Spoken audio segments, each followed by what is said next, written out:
হেই everyone, আসসালামু আলাইকুম। Welcome to হুমায়ুস ক্রিয়েশনে সবাইকে স্বাগত। আজকে নিয়ে এলাম সবার পছন্দের কেকের রেসিপি। আমরা সবাই বিভিন্ন অকেশনে কেক বাইরে থেকে কিনে আনি। এটি সহজেই কিন্তু বাসায় কম দামে তৈরি করে ফেলা যায়। তাই আজকে আমি বাসায় কিভাবে সহজে তৈরি করতে পারেন তার রেসিপিটি দেখিয়ে দিচ্ছি। আমি এখানে 3টি ডিম দিয়ে দিয়েছি রুম টেম্পারেচারে আনে। ডিমের সাদা অংশটা আমি এখন বিট করে নিচ্ছি।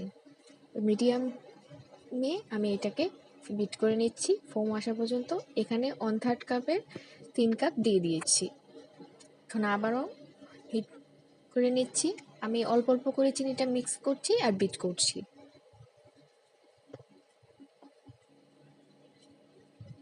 আমি যদিও প্রফেশনাল নই, কিন্তু আমি যেভাবে কেকটি বানাই আমি আপনাদের মাঝে সেভাবেই দেখাচ্ছি। এখন ডিমের কুসুমগুলো দিয়ে দিচ্ছি, দিয়ে আবারও বিট করে নিলাম।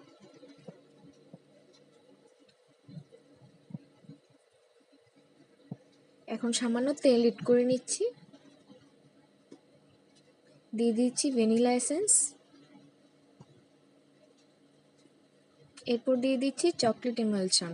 আমি 1/2 চা চামচ চকলেট ইমালশন দিয়েছি এখানে। এখন আবার ওইটাকে বিট করে নিব।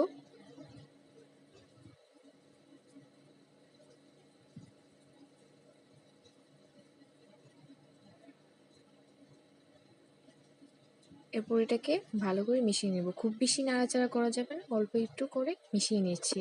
এরপর শুকনো উপকরণগুলো দিয়ে দিচ্ছি। আমি 3টা ডিমের জন্য 1/3 কাপের 3 কাপ দিয়ে দিলাম ময়দা। এরপর এর মধ্যে দিয়ে দিচ্ছি 1 টেবিল চামচ কোকো পাউডার, দিয়ে দিচ্ছি 1/2 চা চামচ বেকিং পাউডার এবং 1/2 চা চামচ বেকিং সোডা। এখন শুকনো উপকরণগুলো ভালো করে চেলে নিব।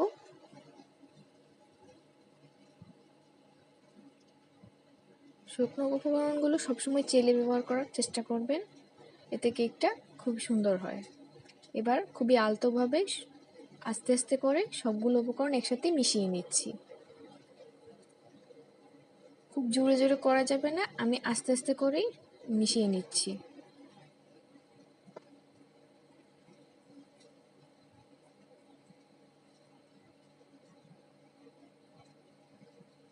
এবার মিশানো হয়ে গেছে। আমি এখানে একটা হার্ট শেপের কেক মোল্ড নিয়ে নিয়েছি।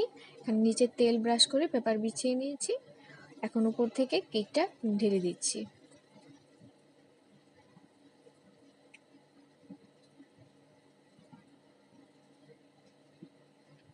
কেকটাকে ভালো করে স্প্রেড করে দিচ্ছি।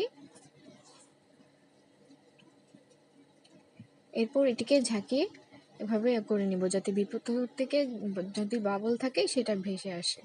এবার চুলাতে একটি কড়াই বসিয়ে আমি স্ট্যান্ড দিয়ে দিলাম। এরপর এটার উপরে কেকের ব্যাটারটা দিয়ে দিলাম। এখন এটাকে ঢেকে রান্না করে নিব 40 থেকে 45 মিনিট পর্যন্ত। আমি আঁচটা একদম কমিয়ে রেখে নিয়েছি।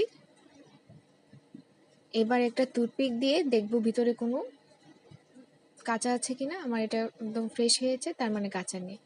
এবার মোল্ড আউট করে নিয়েছি ঠান্ডা করে। দেখুন আমারটা একদম স্পঞ্জের মতো হয়েছে, পারফেক্টলি কেকটি হয়ে গেছে।